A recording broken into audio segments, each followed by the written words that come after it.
नमस्कार मित्रांनो, ठरलं तर मग या मालिकेच्या आजच्या भागात आता अस्मिताची डिलिव्हरी झाल्यानंतर अस्मिताला मुलगा झालेला आहे आणि त्याच वेळेला साक्षी आता सचिनच्या प्रेमामध्ये वेडी झाल्यामुळे सचिनच बाळ पळवून नेते.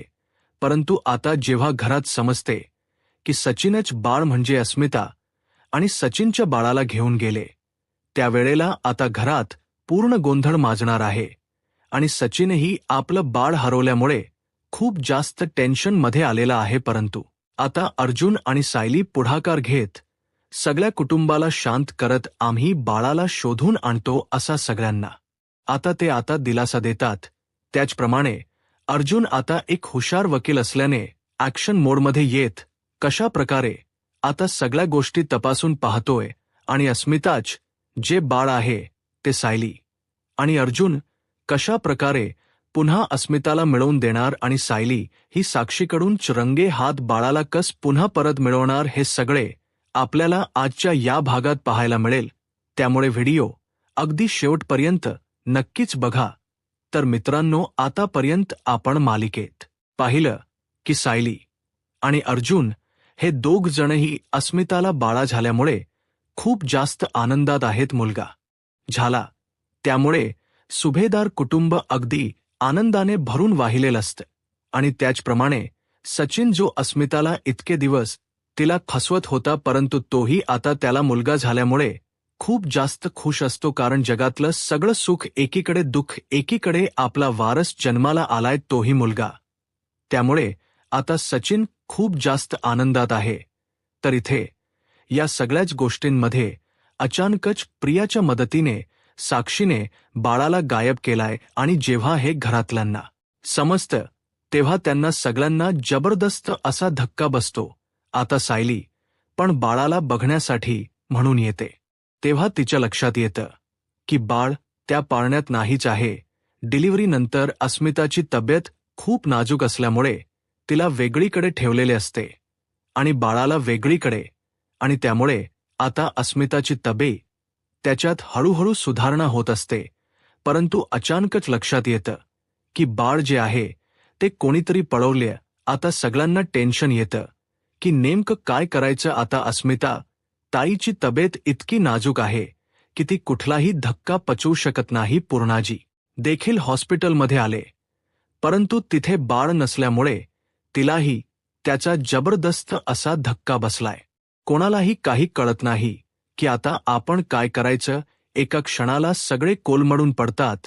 सुरुवातीला अस्मिताच्या बाबतीत असं का घडतंय असा जाब देवाला कल्पना विचारते की देवा इतका क्रूर का होतोयस तू. अगोदर माझ्या अस्मिताला अगदी गरोदरपणामध्ये तिच्या नव्याचे असे वेगळे वेगळे अवतार बघायला मिळाले आणि त्यानंतर तिच्या आयुष्यात एक तू देवा एक प्रकाश आणलास, ते म्हणजे तिच्या मुलाच्या रूपाने तीच बाळ जन्माला आलं सुखरूपपणे आणि तेही आता ठीक होत आहे. परंतु हे काय झालंय, बाळ असं कुठे गेले, बाळ गायब कसं झालं.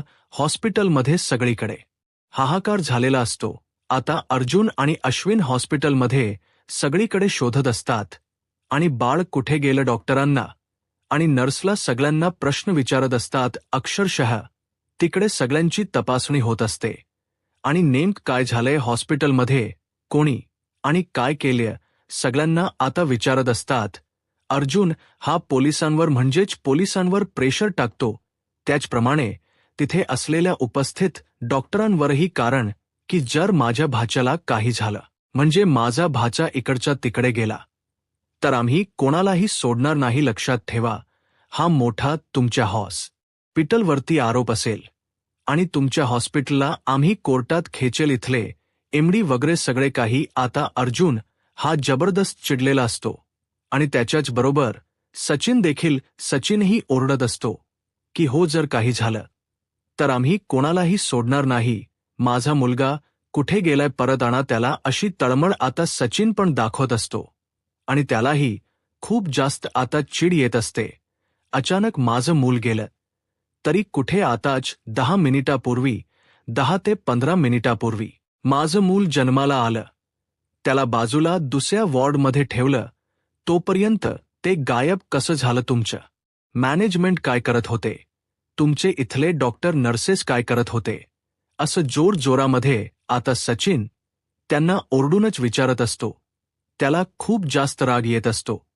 तर इथे आता साहिली म्हणते की काळजी करू नका, ती आई बाबा म्हणजेच कल्पना आणि प्रताप दोघांनाही शांत करते आणि म्हणते की काळजी करू नका, आपण लवकरच शोधूया की नक्की हा सगळा काय प्रकार आहे. तेवढ्यातच इथे आता सायली त्यांच्या सगळ्यांना धीर देते आणि प्रिया मात्र जरा बाजूला एकटीच उभी असते आणि ती फोनवर बोलत असते. म्हणजे तर प्रिया या सगळ्याच काही अपडेट्स असतात, त्या अपडेट्स ती साक्षीला देत असते. म्हणजे इथे काय चालू आहे काय नाही. ती तिला कोणी पकडलं जाऊ नये म्हणून. तेव्हा आता सायलीही प्रियाच्या हालचालींवर बारीक लक्ष ठेवून असते, कारण की सायलीला संशय हा प्रियावर येत असतो. प्रिया कोणत्याही थराला जाऊ शकते हे तिला अगदी व्यवस्थितपणे माहीत असतं. त्यामुळे तिच्या प्रियावर अगदी बारीक लक्ष असतं आणि त्यामुळे प्रिया काय करते याच्यावर ती पूर्णपणे लक्ष देऊन असते. तर आता अस्मिताला तेवढ्यातच थोडं ठीक वाटायला लागलेलं असतं. अस्मिता ही विचारते की माझं बाळ, मला कोण झालाय, मला मुलगा झालाय की मुलगी झालीये. तेव्हा तिथले असलेल्या नर्स तिला म्हणतात की मॅडम, तुम्हाला मुलगा झालाय, काँग्रॅच्युलेशन्स. तेव्हा मग अति थक यू म्हणते, पण माझा बाळ कुठे, माझा मुलगा मला परत द्या, कुठे ठेवलाय त्याला, तो त्याची तब्येत तर ठीक आहे ना. आता अस्मिताची अवस्था पाहून साहिली, अर्जुन आणि घरातल्या सगळ्यांना खूप वाईट वाटतं. बिचारी अस्मिता इतकं काही सहन करतीये याचं सगळ्यांना खूपच जास्त त्रास होत असतो. तेव्हा मग ती विचारते की बोला ना, तुम्ही सगळे गप्प का आहात. अर्जुन, सायली, ममा, डॅड बोला ना, काय झालं, तुम्ही काहीच बोलत कसे नाही आहात. आता सचिनकडे ती रागाने म्हणते, बघते आणि म्हणते की सचिन, तू तरी सांग काय झालंय. तुला आपल्या नात्याविषयी कधीच काही वाटलं नाही, पण निदान तुझं मूल, तुझ्या मुलाबद्दल तरी. तेव्हा मग आता सचिन जोरजोरात ढसाढसा रडू लागतो. ते म्हणते की सचिन, काय झालंय, आपलं बाळ ठीक तर आहे ना. तेव्हा तो म्हणतो की हो अस्मी, आपलं बाळ ठीक आहे. पण तेव्हा ती विचारते की काय झालं. त्यावर आता लगेचच सचिनच बोलतो की अस्मी, आपल्या बाळाला कोणीतरी पळवले, म्हणजे आपलं बाळ व्यवस्थित जन्माला आलं, पण इथे हॉस्पिटलमधून कोणीतरी पळवले. आता हे ऐकल्यावर अस्मिता ढसाढसा रडू लागते. ती म्हणते की हे कसं शक्य आहे, आपल्या बाळाला कोणी पळवलं, काय झाले नक्की, हा कोणाचं काही प्रॉब्लेम आहे. तेव्हा मग आता अर्जुन सुरुवातीला सचिनला बाजूला घेऊन जातो आणि त्याला विचारतो की सचिन, खरखर सांग मला, ठीक आहे, तू एक बाप झालायस आणि तुला त्याचा आनंदही झाला होता, मी पाहिलं, पण नक्की तू काही केलं नाहीस ना, म्हणजे तुझ्या मुलाला. तेव्हा सचिन म्हणतो की प्लीज अर्जुन, प्लीज असं काहीही बोलू नको. अरे माझा मुलगा आहे, तो किती काही झालं तरी माझं अस्मी सोबत लग्न झालंय रे, आणि माझं लग्न झाल्यामुळे माझं बाळ जन्माला आल्यापासून मी पूर्णपणे चेंज झालोय. ज्या बाळाने मला सुरुवातीला मी त्याचा चेहरा पाहिला तेव्हाच मी ठरवलं की आता मी काहीही चुकीचं पाऊल उचलणार नाही. जे काही असेल ते अस्मी सोबतच. परंतु नेमकं काय करायचं आता. तेवढ्यातच अस्मिताला पुन्हा एकदा चक्कर येते आणि ती तिथल्या तिथे खाली पडते. नर्सेस तिला सलाईन वगैरे लावतात, तिला ग्लुकोज वगैरे सुरू करतात, कारण की तिला एकतर विकनेस असतो आणि त्यामध्ये तिला अशा प्रकारे मुलाच्या काळजीने त्रास झालेला असतो. डॉक्टर सगळ्या जणांना तिच्याकडून बाजूला करतात आणि म्हणतात की त्यांना जरा आराम करू दे, तुम्ही प्लीज सगळे जण बाहेर व्हा. तेव्हा सगळेजण बाहेर जाऊन उभे राहतात बाळाच्या काळजीने. तर सगळे अगदी काळजीत असतात.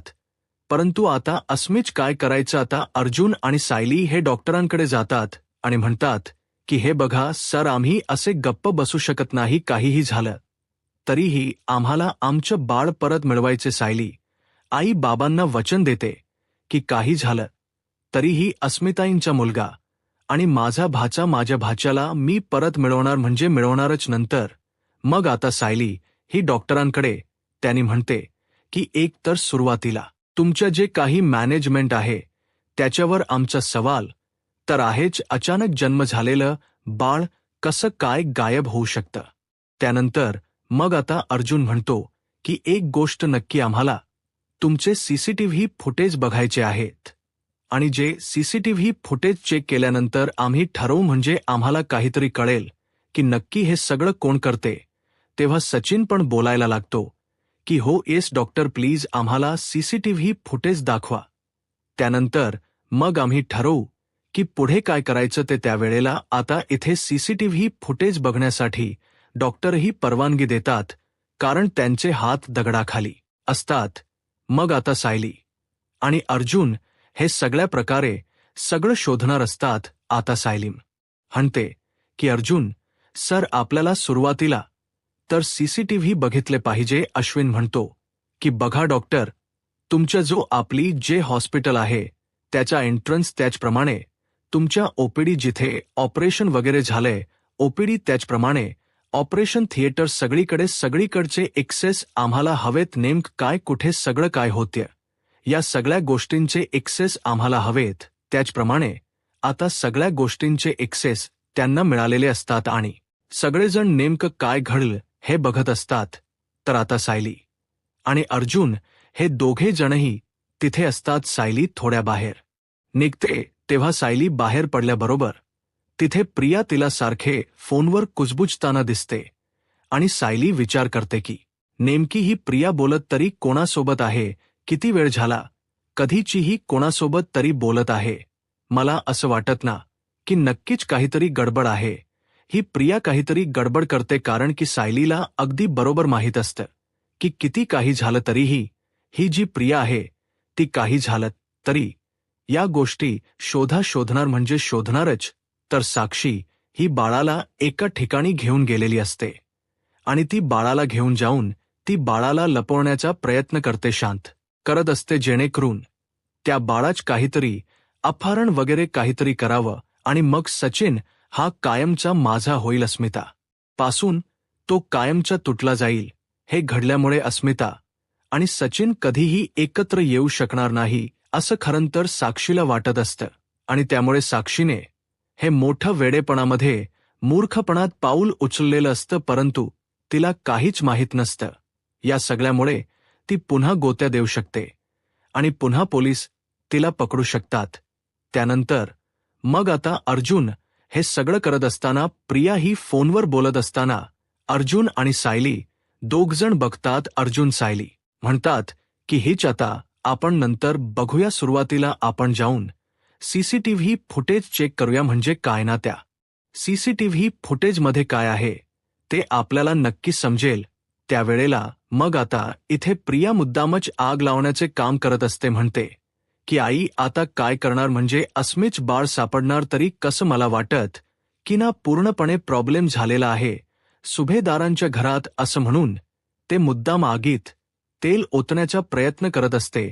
सायली मात्र ठरवते की काही झालं तरीही मला त्या बाळाला मिळवायचे म्हणजे मिळवायचेच आहे. प्रिया म्हणते की शोध सायली अर्जुन सगळे शोधा पण तुम्हाला ती साक्षी काही सापडणार नाही कारण की कितीही काही झालं तरीही ती साक्षी लवकरच तुम्हाला सापडणार नाही. तिला अशा ठिकाणी लपायला सांगितलं की तुम्ही कधी शोधू शकणार नाही. त्यानंतर मग आता सायली आणि अर्जुन हे आणि सचिन तिघजणही हॉस्पिटलच्या त्या रूममध्ये जातात आणि तिकडचे सीसीटीव्ही सगळे फुटेज चेक करत असतात. तेव्हा ते सीसीटीव्ही फुटेज चेक करत असताना त्याला समजत म्हणजेच सचिनला समजतं की ही समीरा आहे. तेव्हा मग अर्जुन सायली बघतात आणि त्यांच्या लक्षात येतं की ही तर साक्षी शिकरे. मग सायली म्हणते की अर्जुन सर ही साक्षी शिकरे ही अस्मिताईच्या बाळाला का बरं घेऊन चाललीये. तेव्हा आता सचिन बोलता बोलता पटकन बोलून जातो की अर्जुन ही साक्षी नाही ही समीरा शेखर. आता हे ऐकल्यानंतर अर्जुन म्हणतो की म्हणजे समीरा शेखर म्हणजे. तेव्हा तो म्हणतो की कचुली अर्जुन आता हा विषय नको परंतु ही याच मुलीबरोबर माझे अखेर सुरू होते. आता हे ऐकल्यावर त्यांना धक्काच बसतो. आता सचिन पण तोंडाला हात लावतो की ही नेमकी माझ्या मुलाला घेऊन गेली म्हणजे इतकं सगळंही करू शकते. तेव्हा आता त्याला खूप राग येतो. तो तिथल्या तिथे चिडतो आणि म्हणतो की समीरा हिची इतकी करण्याची हिंमत कशी झाली म्हणजे माझी माझा मुलगा माझ्या मुलालाही हॉस्पिटलमध्ये घेऊन पळून गेली. कशासाठी? तेव्हा अर्जुन म्हणतो की कशासाठी म्हणजे काय तुझ्या लक्षात येते का? अरे तू तिला प्रेमाच्या जाळ्यात ओढलं होच, आता ती तुझ्या नात्यामध्ये आहे, तुझ्यावर प्रेम करते, म्हणजे ती तुझ्या बाळाला हानी पोहोचवण्याचा प्रयत्न करते. कळते का? तुझ्याच या वृत्तीमुळे हे सगळं तुझ्यासोबत आणि माझ्या अस्मिताई सोबत दुर्दैवाने घडतंय.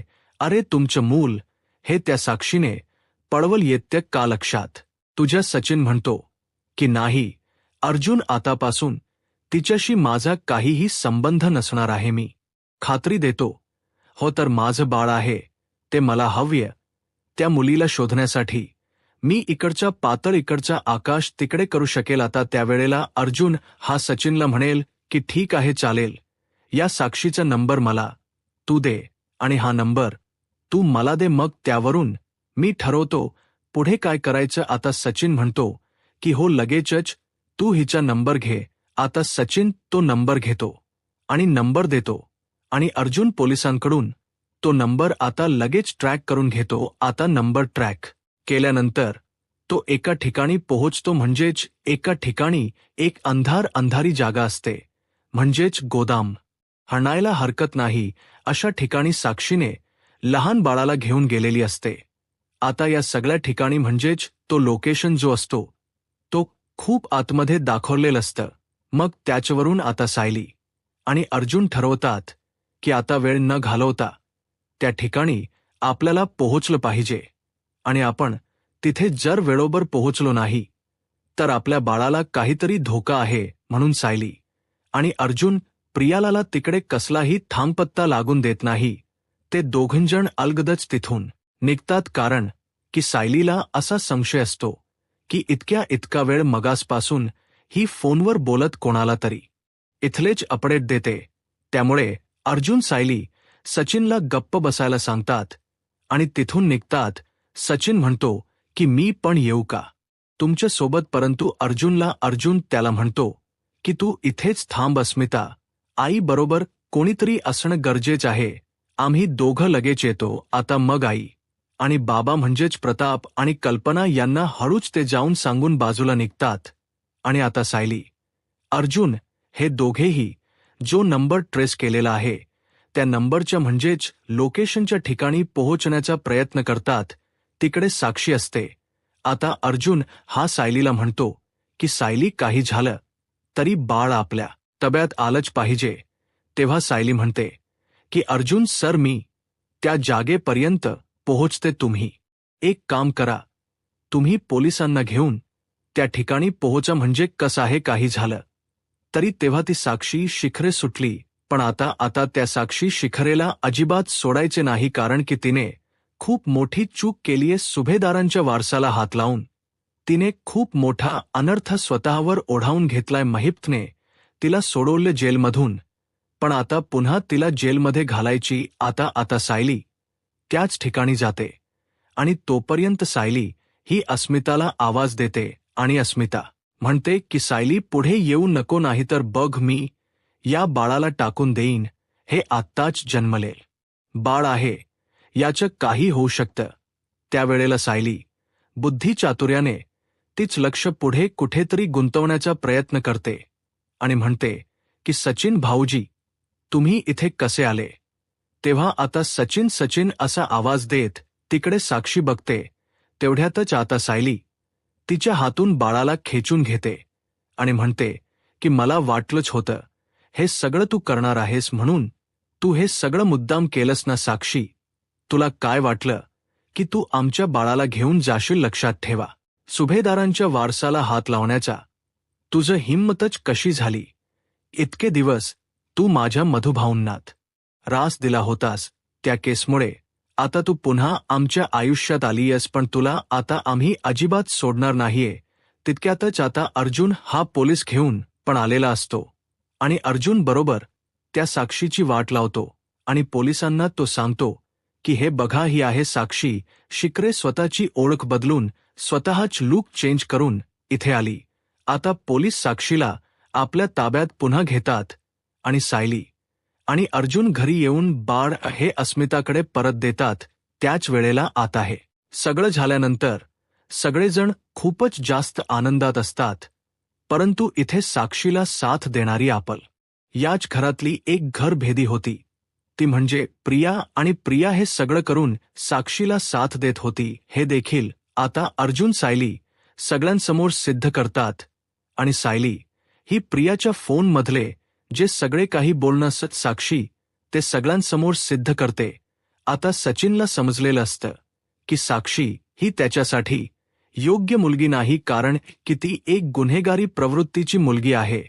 आणि त्यामुळे आता सगळं काही ठीक झालेलं असतं. आता पुढे काय होईल हे पाहायला आत्ताच माझा महाराष्ट्र या यूट्यूब चॅनलला सबस्क्राईब करा. धन्यवाद.